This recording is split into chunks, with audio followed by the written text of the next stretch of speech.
자, 매출에서는 우리 이제 영세율 거래도 있죠.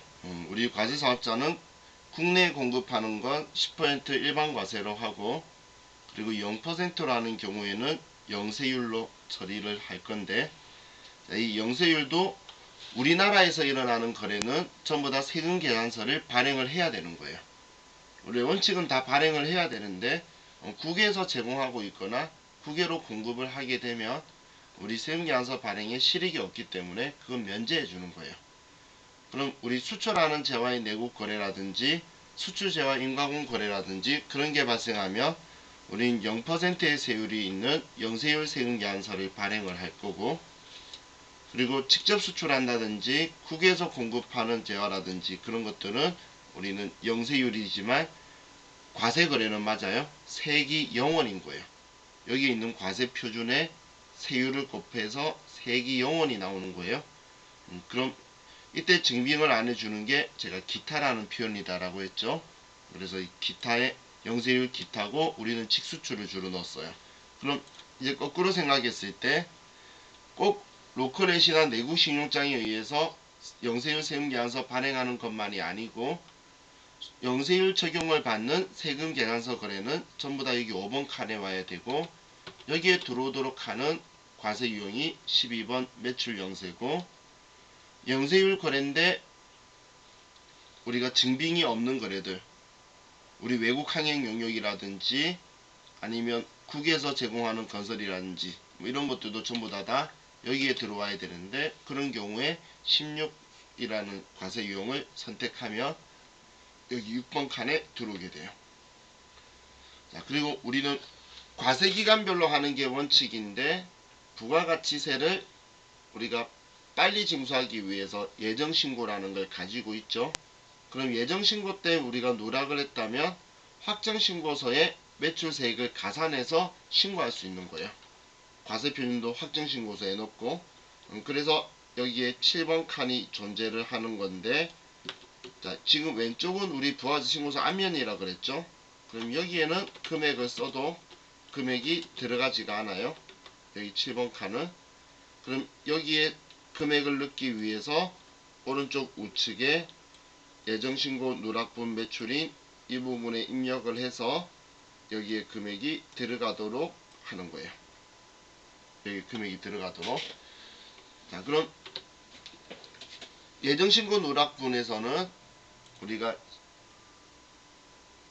그 세금 왜 이래 10% 과세거래에서는 10%의 세금 계산서다 세금 계산서 아니다로 나누고 있어요. 지금 우리 정기신고서에서 보면 우리는 세금 계산서다, 매입자 발행 세금 계산서다, 신용카드나 현금 영수증이다, 아니면 증빙이 없다, 이렇게 표현하고 있는데, 예정 누락분에서는 세금 계산서다, 세금 계산서 아니다, 이렇게 나누고 있으니까 세금 계산서인 거는 11번 매출과세만 여기 들어올 거고, 17번이라든지 22번이라든지 14번은 여기로 들어올 거라는 거예요. 한마디로 예정 때 누락한 거에 대해서 현금 영수증이나 신용카드 매출전표 이런 것들은 여기 34번 기타로 들어올 거라는 거예요. 예정 때 누락한 거였다면.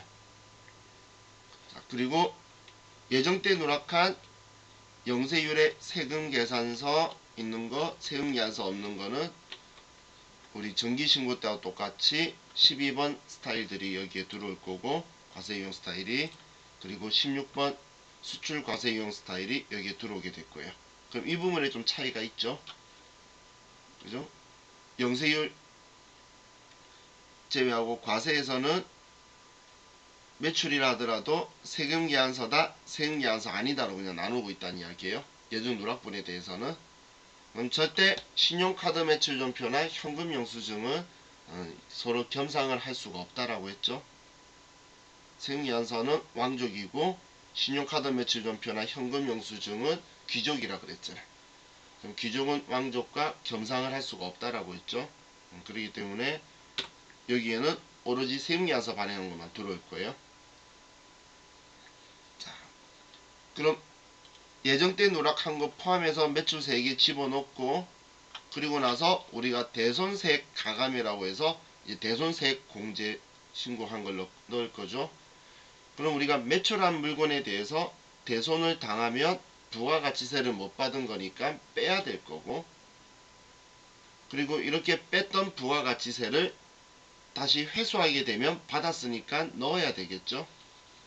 그래서 사항을 봐서 플러스 마이너스 부호를 정확하게 인지해서 여기다 직접 쓰셔야 되는 거예요.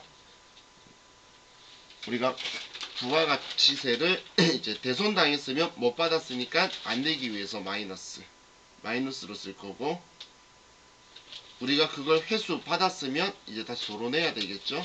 그래서 플러스라고 할 거라는 거예요. 즉 이런 이야기예요.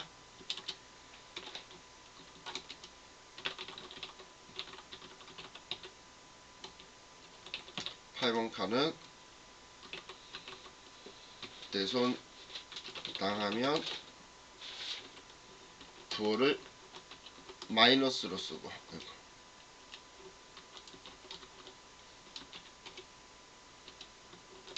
그리고 대손금 회수하면 얘는 도로내야 되니까 플러스로 쓰란 이야기예요. 여기에 이번에 대손이 당했다는 건 대손 발생인 거죠. 대손이 발생하게 되면 우리는 매출세액 줄여야 되니까 그게 마이너스 금액으로 쓰고, 그걸 회수했으면 플러스로 써라.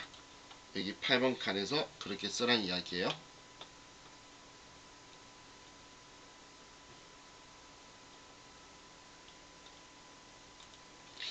자, 다음 이제 매입으로 내려오면, 매입은 매출하고 다르게, 자, 매입 부분에서는 이 파란색으로 되어 있는 곳은 세금 계산서다, 세금 계산서 아닌데 공제해준다, 이렇게 둘로 나누고 있어요. 얘는 기준이 세금 계산서다, 세금 계산서 아닌데 공제해주는 거다. 그걸 그 밖에 공제 매입세액이라고 표현하고 있죠.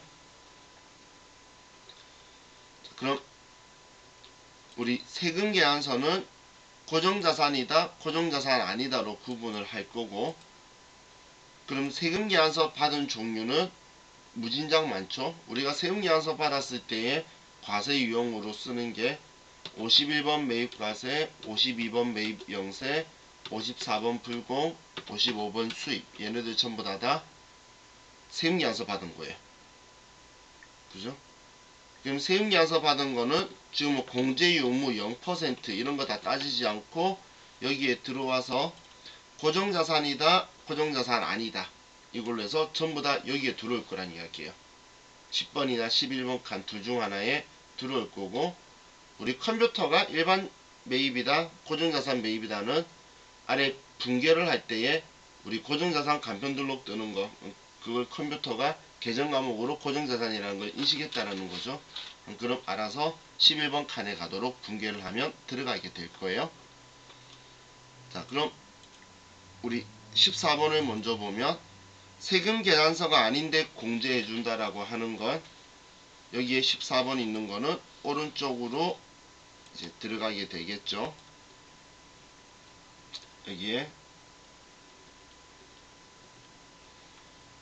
그럼 여기에 있는 합계가 여기 14번에 들어오게 될 건데, 그럼 첫 번째가 세금 계산서 아닌데 공제해 주는 게 신용카드나 현금 영수증 받은 거, 그건 세금 계산서 아닌데 매입세 공제를 해주죠. 그럼 41번에 들어오려면 57번 매입과세, 61번 형용과세가 들어올 거예요. 과세 거래들이 여기에 들어올 거란 이야기예요. 57번, 61번이 여기 들어올 거예요.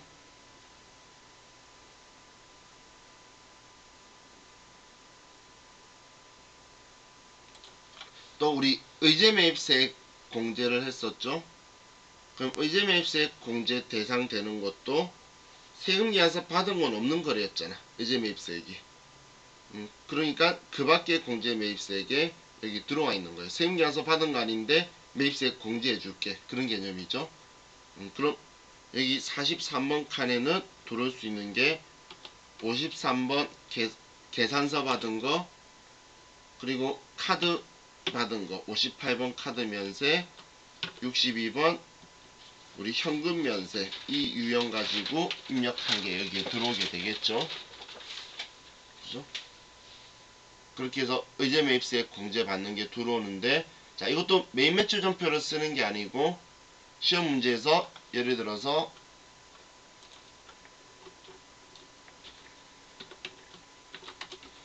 의제 매입세액 공제 대상 매입액이 104만원 있다라고 나오고, 우리가 중소제조업이라고 하면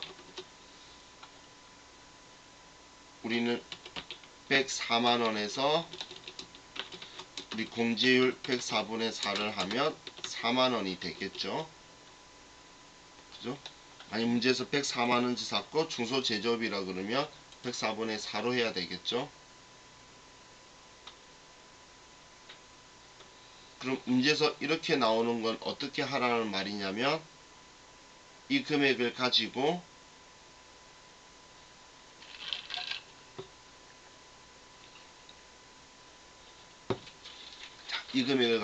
부가치 신고서에 직접 알아서 104만원이다 4만원이다 이렇게 쓰라고 나오는 거예요.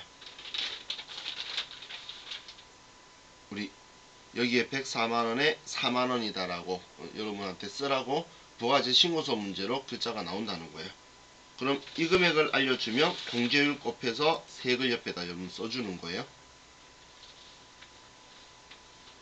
그럼 제한용 폐자원 세액공제도 예를 들어서 고철이었다. 그럼 공제율이 103분의 3이죠.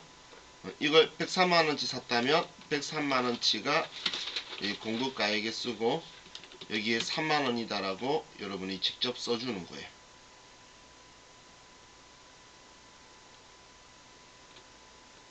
지금 이 부분에 대해서 시험 문제 나올 때는 우리 부속 서류에서 적용하고 있던 내용을 다 기억을 해서 하셔야 돼요. 지금 신용카드 매출전표, 수령금액 합계표, 우리 수령명세서 봤을 때에 적용됐던 규정 있죠. 불공제 사유 안 들어오고 세금계산서 발급 불가 업종이나 사업자, 그리고 세금계산서 수취한 것도 여기 안 들어오죠. 신용카드 매출전표 수령명세서에 안 들어오는 거는 여기 안 들어오는 거고, 그리고 의제매입세액 공제신고서를 우리가 작성할 때에 그때 적용해서 나오는 산출값들 우리 계속 봤었죠. 그 값을 직접 쓰도록 나올 거예요. 그럼 사온 금액을 쓰고 공제율 곱한 걸 옆에다 써주시면 돼요. 자, 그럼 우리 이 부분까지만 봐도 되니까, 그럼 얘가 14번에 그 밖에 공제 매입세액으로 들어와서 공제를 해주는데, 이것만 공제해주는 게 아니고 예정신고 때 누락한 것도 확정신고 때 공제를 해준다는 거예요. 예정신고 때 누락한 건 확정신고 때도 해줄 거예요. 근데 확정신고 때까지 신고를 안 한 거는 그 다음 과세기간에 공제를 안 해주는 게 원칙이에요.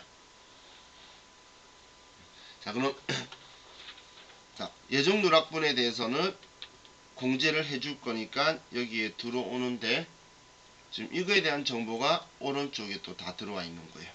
여기에 12번에.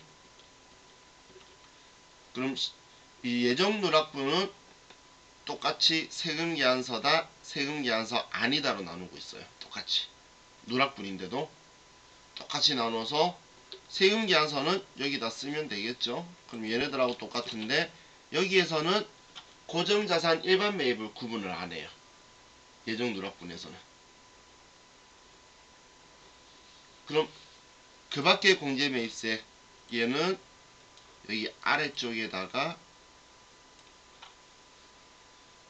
써서 반영을 시킬 거예요. 이 아래쪽에다가. 이 아래쪽에다 쓴다는 건 이걸 이야기하는 거죠.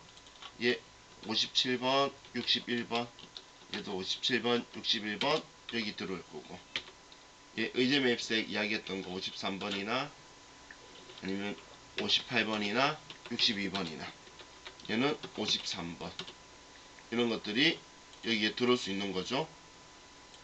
그럼 여기 합계가 되어서 여기 합계가 지금 12번에 들어오게 되는 거예요.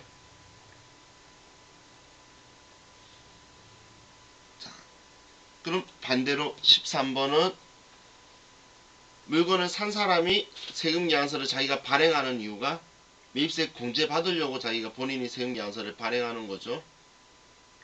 그래서 매입자 발행 세금계산서를 이제 본인이 발행을 해서 공제받는 게 13번에 들어오는 거예요. 자, 그럼 여기까지 한 걸 가지고 합계를 먼저 내요. 여기까지 한 걸로. 그래서 15번에 합계가 나와 있죠. 그럼 이 15번에까지 합계가 나와 있는데 여기에서 매입세 공제 받으면 안 되는 게 세금 계산서 받은 것 중에 54번 불공이라고 처리한 거 있죠. 이거 그 54번 불공은 여기만 들어와 있는 게 아니라 예정신고 누락분에 여기에도 들어와 있어요. 지금 54번 불공이 들어와 있는 건 여기 여기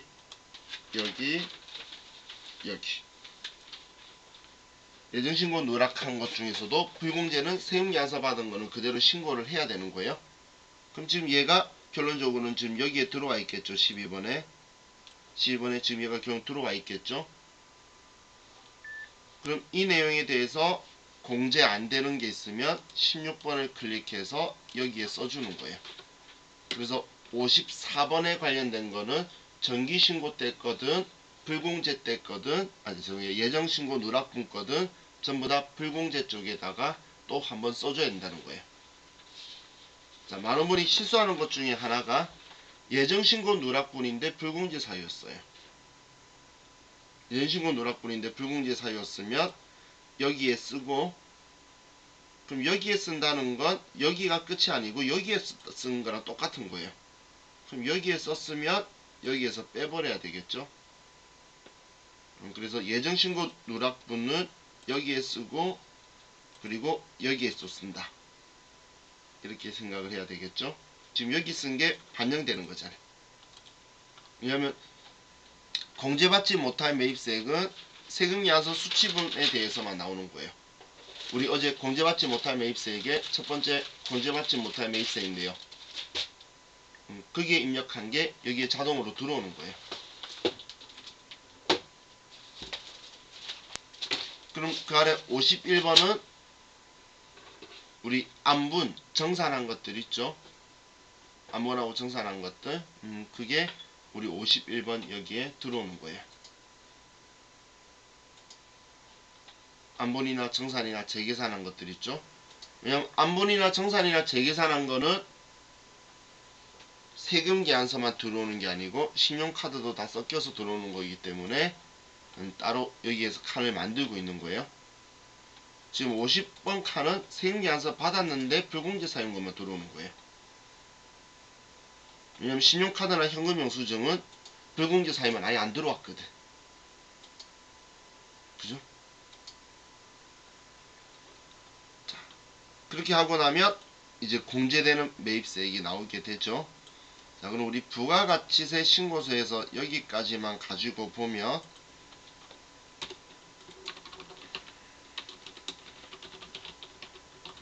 자, 부가가치세 신고서를 보면 매출세액은 과세 표준은 이 신고기간의 과세 표준은 9번이고 매출세액은 가고, 그리고 공제되는 매입세액은 나고, 그리고 납부 환급세액은 다예요.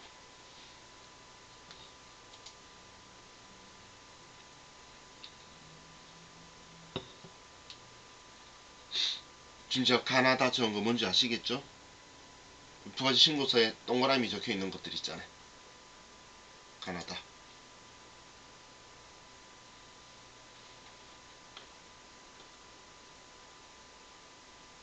혹시나 해서 우리 회계상에 얘가 부가세 예수금이 되는 거고 얘가 부가세 대급금이 되는 거죠. 그죠?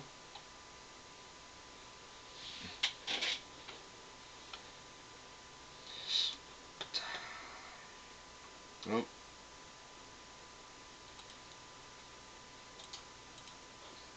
또 보면 이제 그럼 우리 납부 환급세액이 나왔죠. 납부 환급세액이 나왔으면 여기에서 이제 우리가 세액 공제나 세액 감면이 있으면 빼고, 그리고 과거에 세금 냈던 게 있으면 그것도 빼고, 그리고 나머지 또 우리가 잘못했으면 이제 가산세를 더해서 우리가 부가가치세를 산출을 할 건데, 자 그럼 18번이 그 밖의 경감공제세액인데, 근데 18번이 클릭 안 되니까 19번을 클릭하는 거예요 저는.